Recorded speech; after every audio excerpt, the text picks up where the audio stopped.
Class today our topic is transport number. इस topic का एक और भी नाम है जिसे हम कहते हैं transference number, another name also, जिसका है रिट्रोफ मेथड। ठीक है, इस टॉपिक के आपके नोट्स आपको पीडीएफ फाइल सेंड कर दी जाएगी। इसमें आपके पास क्या है, आपके पास कोई भी कंटेनर है जिसमें सोल्यूशन पड़ा हुआ है, यानी कोई भी सोल्यूशन है, कोई भी सॉल्वेंट है, जो भी आपके पास चीज़ मौजूद है उस पर आपने इलेक्ट्रोलाइट को डाला है। ठीक है, आपको पता है इलेक्ट्रोकेमिस्ट्री पढ़े हैं तो इसमें इलेक्ट्रोलाइट ही मौजूद होते हैं। जब इलेक्ट्रोलाइट को आप सोल्यूशन में या कंटेनर में डालते हो, आप उसे स्टेट कर दोगे ताकि एक होमोजीनियस सोल्यूशन बन जाए। तो आपको यहाँ पिक्चर में प्लस माइनस चार्जेस नज़र आ रहे हैं। ये प्लस माइनस चार्जेस उस वक्त हैं जब आपने इसके साथ बैटरी सप्लाई नहीं लगाया, क्योंकि जब आप बैटरी सप्लाई लगाओगे तभी ये अपने आप को आयंस में डिसोसिएट करेंगे। लेकिन इस वक्त तक आपके पास जैसे सोडियम क्लोराइड है तो ये इकट्ठा ही जुड़ा हुआ पड़ा हुआ होगा। जब तक इसे इलेक्ट्रिसिटी नहीं मिलेगी तो ये चार्जेस में डिस्ट्रीब्यूट नहीं होगा। इसमें एक कैथोडिक कंपार्टमेंट है और एक एनोड। अब ये एनोड कंपार्टमेंट कब है, जब आप इसे इलेक्ट्रिसिटी प्रोवाइड कर दोगे, आप इस पर चार्जेस लगा दोगे, उस टाइम इस पर चार्ज डेवलप जब हो जाएगा तो जो भी इलेक्ट्रोलाइट्स मौजूद हैं, जैसे सोडियम क्लोराइड ही है, जब वो पहले जब बिजली या इलेक्ट्रिसिटी का सोर्स अटैच नहीं था तो वो जुड़ के पड़ा हुआ था, यानी पॉजिटिव और नेगेटिव एक दूसरे के साथ चिपके हुए थे। लेकिन जैसे इलेक्ट्रिसिटी का सप्लाई मिलेगा तो आपको फ़ौरन से पता है एन सोडियम पे पॉजिटिव चार्ज होता है, क्लोरीन पे नेगेटिव, उसने अपने आप को डिस्ट्रीब्यूट करना है। तो ये जो ऊपर आपको कंपार्टमेंट लिखा हुआ नज़र आ रहा है, ये उस वक्त बनते हैं जब आपके पास बैटरी का सोर्स मौजूद हो। तो हमें पता है बैटरी के जो पोस्ट से अटैच हो जाता है नेगेटिव टर्मिनल से, उसे हम कैथोड कह देते हैं। जो पॉजिटिव टर्मिनल से अटैच हो जाता है उसे हम एनोड कह देते हैं। ठीक है, तो आपके पास यहाँ पे कुछ कंडीशंस हैं जिसको हम जस्टिफाई करते हुए जाएंगे, उससे हमें पता चलेगा कि ट्रांसपोर्ट नंबर की ज़रूरत ही हमें क्यों पड़ी। हम उसके बगैर भी तो चल सकते थे।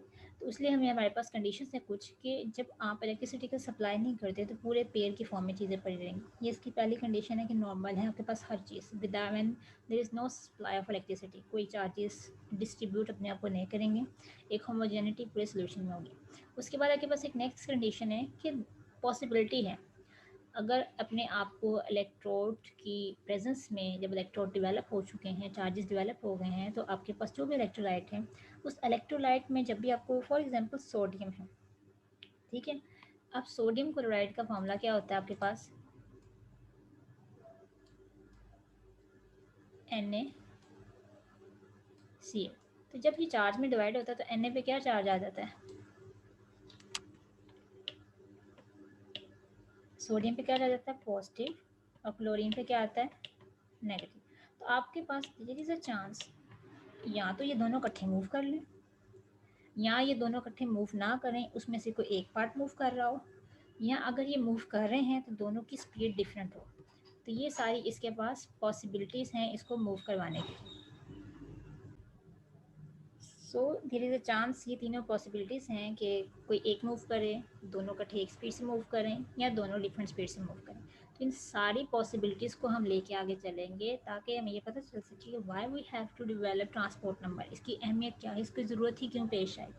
क्योंकि अगर आपको ये नहीं पता चलेगा कि चार्जेस की मूवमेंट किस तरह हो रही है तो हम ये डिटेक्ट नहीं कर पाते कि कितना चार्ज उसमें मूव करके जा रहा है। कि हम इलेक्ट्रोकेमिस्ट्री पढ़ रहे हैं, इलेक्ट्रोकेमिस्ट्री में पता है कि चार्ज ट्रैवल करके जाता है, करंट कितना प्रोड्यूस होता है ये डिपेंड करता है चार्जेस कितने ट्रैवल करते हैं। ठीक है, तो इसलिए ट्रांसपोर्ट नंबर की ज़रूरत बहुत ज़्यादा थी, दैट इज़ वाई इसको हम स्टडी कर रहे हैं अपने कोर्स में।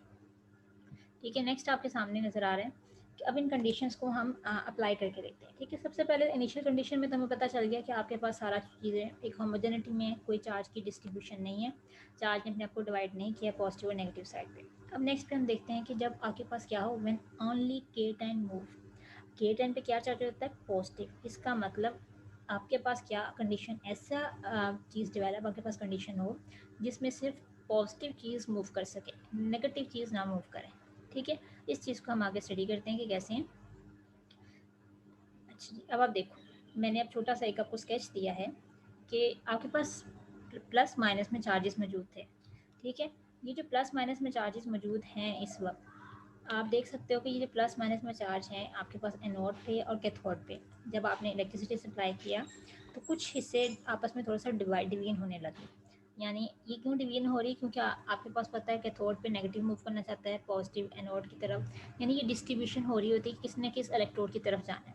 तो जैसे ही बैटरी सप्लाई दिया तो चीज़ों ने अपने आप को डिस्ट्रीब्यूट करना स्टार्ट किया। उसमें से आपके पास एक कंडीशन है कि सेकंड में अगर आपके पास सिर्फ क्या मूव करें, ओनली K टाइम, ठीक है। अब K10 कहाँ मूव करेगा, हमें पता है कि ठोर पे चार्ज होता है नेगेटिव, तो हमारी मूवमेंट कहाँ से होगी, यहाँ से इस तरफ। तभी मैंने एरो का निशान एक देखो दिखाया कि K10 is moving. For example मैं कहती हूँ यहाँ अगर सपोज हम लेट करके चल रहे हैं, हमें नहीं पता वहाँ पे कितने मौजूद हैं, हम 4 का पेयर लेके चल रहे हैं, ये प्लस माइनस, ये प्लस माइनस, ये प्लस माइनस, ये प्लस, 4 पेयर आपके पास राइट साइड पे, 4 लेफ्ट साइड पे। मैंने इसमें से कहा कि आपके पास जो सिर्फ प्लस है ना, क्योंकि मैं K10 की बात करूँ, ये जो प्लस है ये मूव करके इधर चला जाए, तो पीछे कितने, सिर्फ प्लस मूव किया तो नीचे कितने चार्जेस रह जाएंगे, नेगेटिव चार्जेस 2 रह जाएंगे ना। नेगेटिव तो मूव नहीं करवा रहे, हम सिर्फ K10 को मूव करा रहे हैं। ये जो यहाँ पे पॉजिटिव चार्जेस 2 पड़े हुए हैं, ये मूव करके कहाँ चले जाएं, इस तरफ चले जाएं। इट मीन्स यहाँ पे पॉजिटिव करेक्टर ज़्यादा हो जाएगा।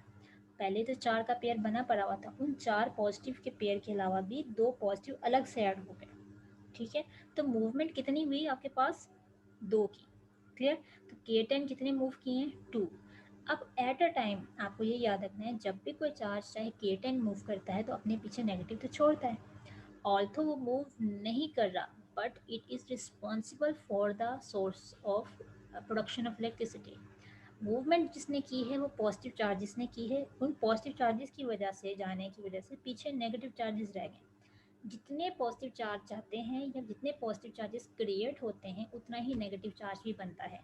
ठीक है, तो 2 पॉजिटिव चार्ज अगर यहाँ से मूव करके आपके कैथोड साइड पे गए हैं तो ऑटोमेटिकली उसको काउंटर को, आयन को बैलेंस करने के लिए, आपके पास चार्जेस को बैलेंस करने के लिए उतने नेगेटिव साइड इलेक्ट्रॉन्स पीछे रह गए। ठीक है, तो यहाँ पे आपने एक चीज़ देखनी है, टोटल चार्ज। टोटल चार्ज मतलब टोटल चार्जेस कितने आए हैं आपके पास, 2 आपके पास पॉजिटिव हैं, 2 नेगेटिव, तो टोटल कितने हुए, 4। इस 4 के पेयर में K10 कितने थे, 2 थे, A एंड B कितने आपके पास, 2 हैं। ओवरऑल जो चार्ज का बनना है वो सेम रहता है। फ़र्क इनमें कहाँ आता है, मोबिलिटी में, इनका इनकी मोशन में, इनकी मूवमेंट में। अब मूवमेंट में कैसे फ़र्क आता है, हमने कहा कि व्हेन ओनली K10 मूव, तो मूव कौन कर रहा है, सिर्फ K10, सिर्फ K10 मूव कर रहा है ना, कितने K10 है, 2। तो हम यहाँ पे ट्रांसपोर्ट नंबर को या आयनिक मोबिलिटी को, ये भी आपका एक टॉपिक है, आयनिक मोबिलिटी मतलब the movement of ion from one end to another, तो यहाँ पे उसे हम म्यू से शो करते हैं। तो आप यहाँ देखो K10 मूव कर रहे हैं, कितने मूव कर रहे हैं, 2, क्योंकि 2 ही जंप करके उधर गए। नेगेटिव चीज़ तो वहीं की वहीं पड़ी रहेगी, इसका मतलब इनकी मूवमेंट कोई नहीं है, मोबिलिटी कोई नहीं है। ऑल्थो ये 2 प्रेजेंट ज़रूर हैं उसमें, लेकिन इनकी वजह से कुछ नहीं हो रहा। ठीक है, तो यहाँ पे mu minus is equal to 0, क्योंकि ट्रांसपोर्ट नंबर आयनिक मोबिलिटी से बहुत साथ साथ चलते हैं, दोनों ही एक दूसरे के कॉरेस्पॉन्ड चलते हैं, उसके बगैर दोनों को एक दूसरे की ज़रूरत पड़ती है, उसके बगैर एक्सप्लेन नहीं हो पाता। तो ट्रांसपोर्ट का मतलब ही यही है कि एक जगह से दूसरी जगह जाना, तो आयनिक मोबिलिटी भी क्या है आपके पास, basically to move from one electrode towards another. तो यहाँ पे आपके पास एक कंडीशन जिसमें सिर्फ K10 मूव करे। ठीक है, उसके बाद हमारे पास दूसरी कंडीशन आती है, उसमें आप देखो नेक्स्ट आपके पास थी कि जब आपके पास क्या हो, K10 भी मूव करे और A9 भी मूव करे, but with same speed. Same speed का मतलब उनका मोबिलिटी, मोबिलिटी का मतलब ये होता है उनकी जाने आने की जो स्पीड है एक जगह से दूसरी। ठीक है, हम ये नहीं कह रहे टोटल चार्जेस कितने हैं, ठीक है, टोटल चार्ज या टोटल इलेक्ट्रिक करंट कितना है, वो फेरेड कितना है, हम सिर्फ ये बात करें मोबाइल उनकी मूवमेंट की। अब ये आपके पास वैसे ही 4 का पेयर आ गया। अब यहाँ पे मैंने एक एरो दिए हुए कि प्लस भी हो रहा है और नेगेटिव भी हो रहा है, दोनों काम साथ साथ चल रहे हैं। ठीक है, पहले हम प्लस वाला केस देखते हैं। अगर ये प्लस वाला केस देखें तो इसका मतलब है K10 इज ट्रांसफर। मैं यहाँ से कहती हूँ आपके पास 2 K10 जो यहाँ के 2 प्लस थे, इनको मैंने उठा के मूव करवा दिया इधर। जब ये इधर आएंगे तो इसमें क्या हो जाएगा, थोड़ा सा इलेक्ट्रॉन ज़्यादा हो जाएंगे। जब ये 2 प्लस यहाँ पे आ जाएंगे तो दैट मीन्स पहले यहाँ पे 4 प्लस थे और 4 के साथ नेगेटिव साइन भी था, लेकिन यहाँ पे 2 चार्जेस, ये जो प्लस थे ये तो मूव करके आए हैं आपके एनोडिक कंपार्टमेंट से, आपके कैथोडिक साइड पे मूव करके आए हैं 2 प्लस चार्जेस। तो टोटल यहाँ पे आपके पास चार्जेस कितने हो गए, 4 प्लस पहले से मौजूद थे और 2 फिर आ गए। लेकिन ये जो 2 चार्जेस आपके पास आए हैं ये पेयर की फॉर्म में नहीं है, इनके साथ कोई नेगेटिव चीज़ नहीं है। These will be responsible for carrying current.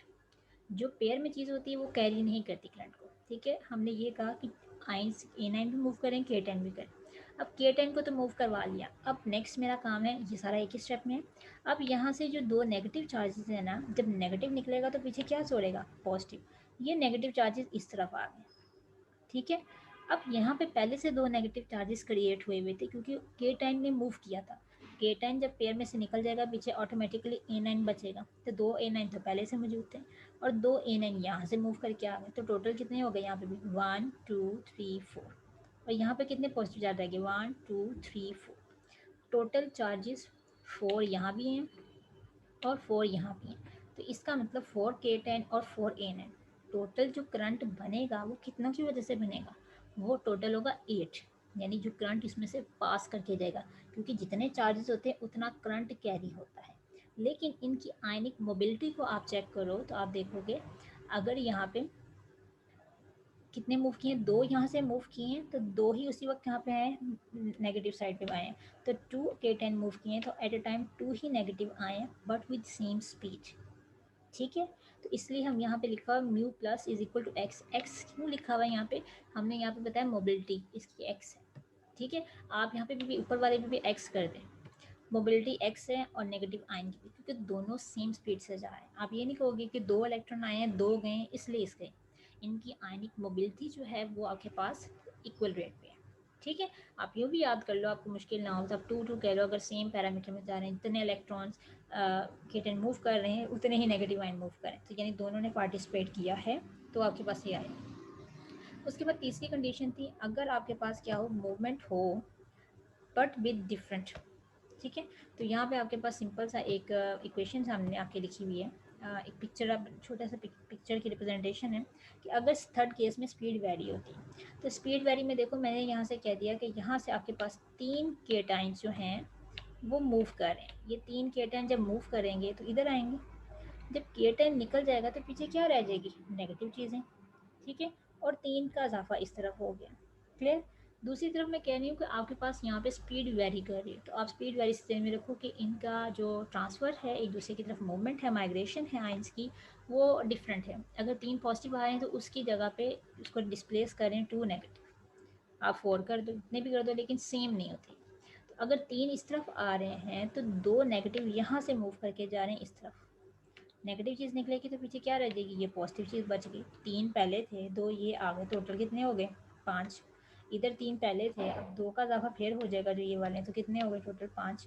तो टोटल चार्जेस मैंने पहले भी कहा था नंबर ऑफ चार्जेस जो क्रिएट होते हैं जितने पॉजिटिव होते हैं उतने ही नेगेटिव बनते हैं, तो 5 + 5 कितना हुआ 10, यानी कि टोटल जो चार्ज ट्रांसफ़र हो रहा है वो 10 है। लेकिन फ़र्क ये है कि आपके पास आपको पता है कि जो चार्ज ट्रांसफ़र हुआ है मूव करके जा रहे हैं के टाइम्स वो तो सिर्फ 3 है और ए नाइन सिर्फ 2 हैं, इसका मतलब यहाँ पे ज़्यादा कंट्रीब्यूशन करंट कैरी करने में किसकी होगी, पॉजिटिव चार्ज की। तो इसलिए यहाँ पे लिखा mu plus is equal to X is more greater than mu minus is equal to Y, क्योंकि दोनों की स्पीड डिफरेंट है, क्योंकि आइंस डिफरेंट नंबर से जा रहे हैं। ये आपके पास है नंबर ऑफ चार्जेस क्रिएटेड, जब एक फाइनल हमने लिखा है टोटल कितने आपके पास बन रहे हैं।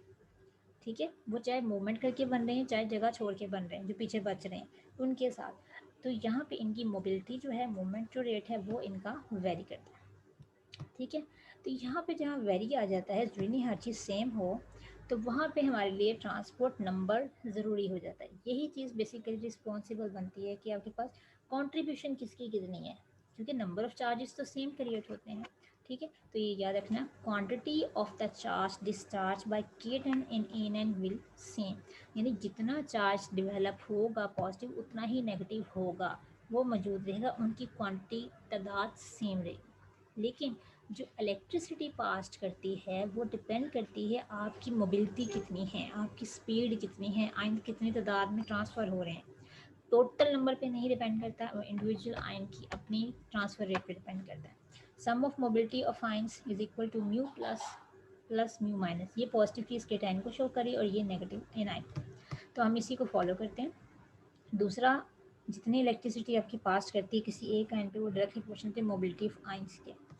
तो हम यहाँ पे टोटल इलेक्ट्रिसिटी कैलकुलेट कर लेते हैं कि कितनी इलेक्ट्रिसिटी पास हो रही है।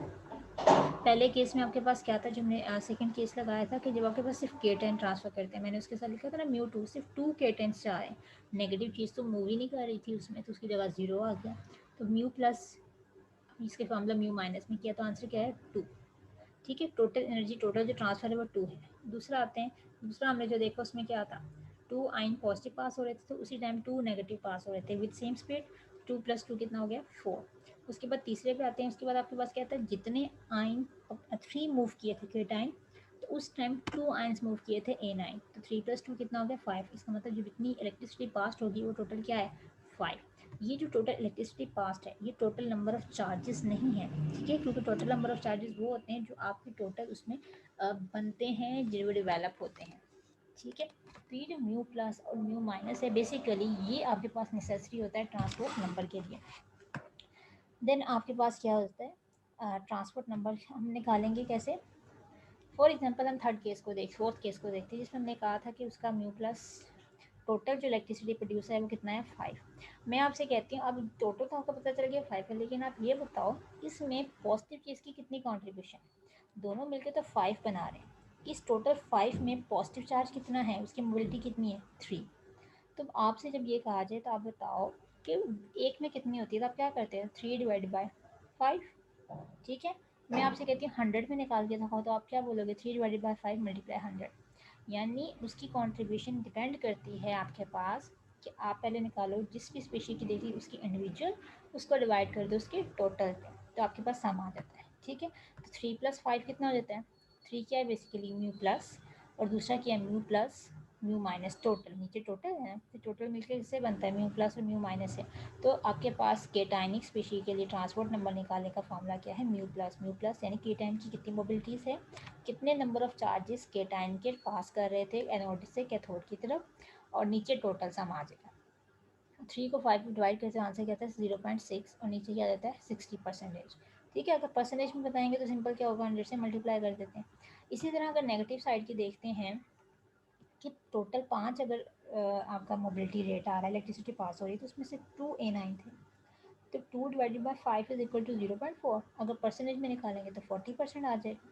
तो 2 बेसिकली क्या है नेगेटिव आइन की कॉन्ट्रीब्यूशन डिवाइडेड बाय टोटल, तो ये हमारे पास दोनों फार्मूलाज आ गए, ठीक है। तो इसका मतलब हमें ये याद रखना है कि आपके पास जो ट्रांसपोर्ट नंबर का सम होता है इक्वल टू 1 होता है। इसे अगर थोड़ा सा आप देखो तो ये बिल्कुल बिल्कुल सेम वैसा ही है जैसे आपके पास मोल फ्रैक्शन का सम हमेशा 1 के बराबर होता है, इस तरह ट्रांसपोर्ट रेट भी हमेशा 1 के बराबर होता है, ठीक है। इसका आंसर हमेशा 1 के इर्द गिर्द ही रहता है, 1 रहता है, 1 से नीचे नहीं जाता, 1 से ऊपर नहीं जाता है। आपकी वैल्यूज जो हैं इक्वल टू 1 स्टैंडर्ड है ये, ठीक है। तो जब भी आप देख रहे हो अगर ऊपर वाले का आंसर 60 था तो नीचे 0.6 था, नीचे वाले का आंसर क्या आ गया 0.4, तो दोनों मिलके क्या बन गए 1 के इक्वल आ जाएंगे। Total transport rate is equal to 1, ठीक है। ट्रांसपोर्ट रेट डायरेक्टली डिपेंड करते हैं मोबिलिटी से, और मोबिलिटी बिल्कुल डिफरेंट होती है चार्ज के डिस्चार्ज होने से, क्योंकि जो चार्ज क्रिएट होता है वो आपके पास मोबिलिटी को एक्सप्लेन नहीं करता, जो चार्ज ट्रांसफ़र करके आप बताते हैं कि इसमें से 2 मूव किए, 3 लेफ्ट गए, 3 राइट गए, वो आपको बताता है ट्रांसपोर्ट रेट।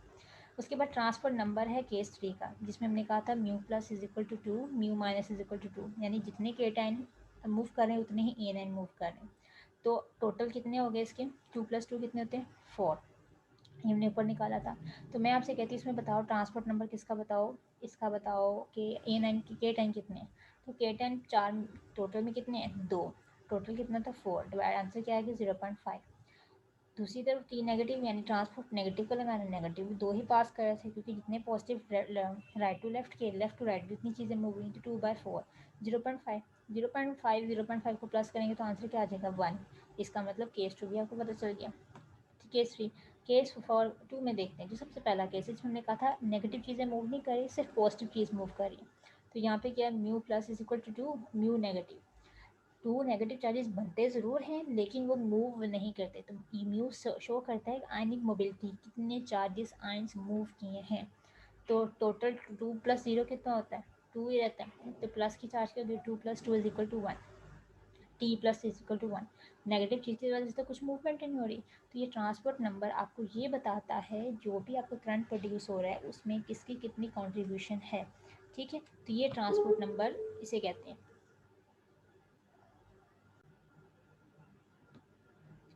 तो गर्ल्स ये आपके पास इसकी डेफिनेशन भी आ गई है ट्रांसपोर्ट नंबर की, आपने इसको अपनी वर्डिंग में एक्सप्लेन कर देना, और यहाँ पे इसके आगे डेरिवेशन जो मैंने आपको बताई बस उतनी सी है, उसके एग्जांपल्स हैं, और यहाँ पे डेफिनेशन कर लें कि इलेक्ट्रोलिसिस के दौरान जब करंट एक जगह से दूसरी जगह ट्रांसफ़र होता है तो बिकॉज ऑफ ट्रांसफ़र जो होता है वो नेगेटिव आइंस और पॉजिटिव स्पीशी की वजह से होता है।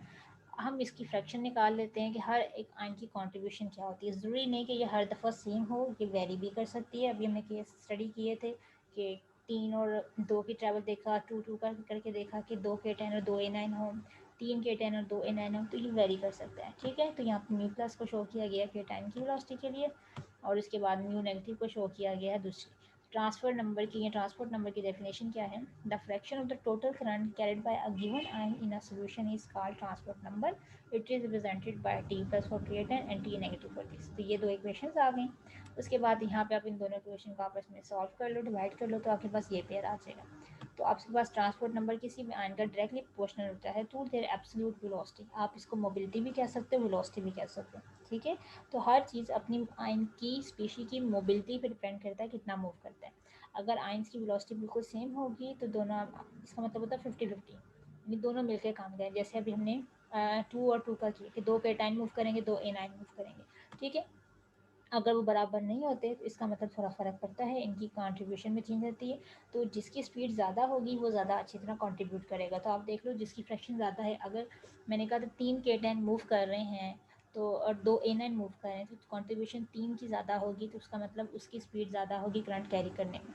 ठीक है, तो आपके पास ये आ गया। उसके बाद जो मैंने आपको सारा कुछ बता दिया है, ये हिट्रॉफ रूल, ये हिट्रॉफ नंबर जो है बेसिकली सबसे आसान तरीका है इसको एक्सप्लेन करने का कि माइग्रेशन आयन की कैसे होती है। तो आप इसमें से डेफिनेशन देख लीजिएगा, बाकी अपनी वर्डिंग बता दीजिएगा। तो हिट्रॉफ रूल क्या है? The loss of concentration around any electrode is proportional to the speed of ions moving away from it. Hittorf rule ये कहता है कि आपके पास जो भी कंपार्टमेंट आप डिसाइड करते हो इलेक्ट्रोड की, इनकी जितनी भी कंसंट्रेशन कम होती है वो डिपेंड करती है कितनी स्पीड से वो उससे दूर जाएगी। ठीक है, तो ये आपने इसको इतना ही करना है।